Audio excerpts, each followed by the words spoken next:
Good afternoon, this is Ryan Lewis with your 90.3 WESS News Brief for Thursday, December 5th. The time now is 2 o'clock.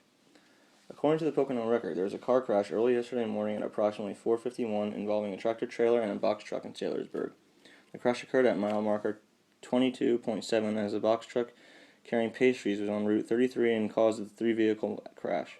State police say the tractor-trailer was attempting to pass the box truck in the left lane when it clipped the box truck and sent it over an embankment where the truck came to a complete stop. As the tractor-trailer came to a stop and couldn't move across both lanes of the highway, a car traveling behind them couldn't stop in time and was crushed by the tractor-trailer. There are minor injuries suffered from the crash, but it's still being investigated. According to the Philadelphia Inquirer, the Loco Pez restaurant in Fishtown, Philadelphia was robbed at gunpoint early yesterday morning at around 3:30 at the location of the 200 block of East Norris Street, according to police. The gunman is described as being an African-American male who was wearing a face mask, sunglasses, and a tan jacket. It is unknown by police how many people were in the restaurant at the time, but it is known that no one was injured in any way. Police continue the search for the masked man who was wielding a shotgun during the robbery. The gunman escaped with an unknown amount of cash from the register, but police will continue to search for the robber. According to the New York Times, rising student debt has become a big problem and national concern. The Institute for College Access and Success has reported that there is a large variation in student debt depending on where a student attends college, obviously, but it also varies depending on the region in which a student attends school as well. It appears that students in the East and Midwest region are borrowing a lot more money with student loans than those who attend school in the South and West regions. According to reports, there are about $1.2 trillion worth of student debt in the country at this time. The Institute for College Access and Success estimated that students who earned their bachelor's degree in the year 2011-2012 from public institutions, there are 68% of students with loans that average about $28,000, an increase of almost $2,000 from last year. According to reports, at 20 named high-debt public colleges, student loans have averaged between about $34,000 and almost $42,000 at state schools of Pennsylvania and New Jersey. Reports say that graduates in New Mexico had the lowest average debt at about $18,000, while graduates from Pennsylvania had one of the highest debts to pay back off of upwards of around $34,000. Schools across the country are aware of the amount of debt the students will have to pay back after graduation, but fail to recognize that they keep increasing the cost of tuition every year.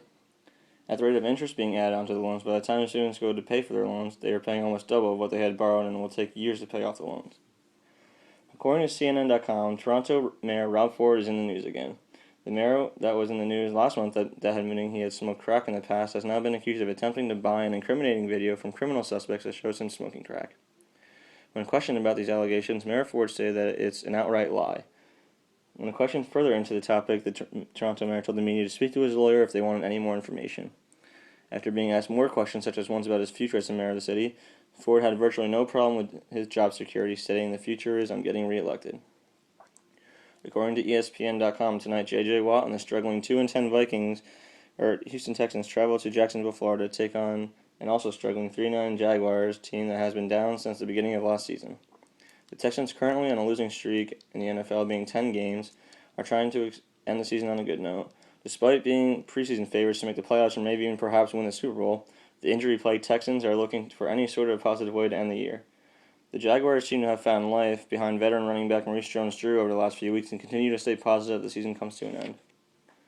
According to CNN Entertainment, on The Hunger Games, Catching Fire is still the #1 movie in America after 2 weeks of being in theaters.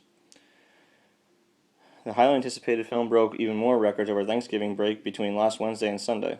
Throughout that time period, the movie made over $110 million in those 5 days alone. While the movie has been out for 10 days, the film has made an astonishing $295 million in the United States alone, with worldwide figures of over $573 million. The movie continues to break box office records from the increasing fan base the trilogy received after the first film debuted in the spring of 2012. Many people started buying and reading the books over and over again in anticipation for the final movies that would be coming out in 2014 and 2015. In ESU news, last night, the men and women's basketball team both got victories over PSAC rival Lock Haven University. The men's team was led by freshman forward Rasheed Moore, who recorded 20 points and grabbed 16 boards, along with junior guard Wiz Grant, who had a game high of 24 points. The Warriors improved to an overall record of 7-0 on the season. The women's team was led by an excellent performance by sophomore guard Helena Gamel, who had 7 points, 5 rebounds, 5 assists, and 9 steals. Junior forward Jessica Martin also added 12 points to total to get the win and improved to 4-2 on the season. Local weather is brought to you by their Weather Channel with a high of 37 and a low of 19. Local traffic is brought to you by Google Maps. Traffic is moving fast on 80 east and westbound with slow patches on 611. This has been Ryan Lewis with your 90.3 WESS News Brief, and now back to the BBC.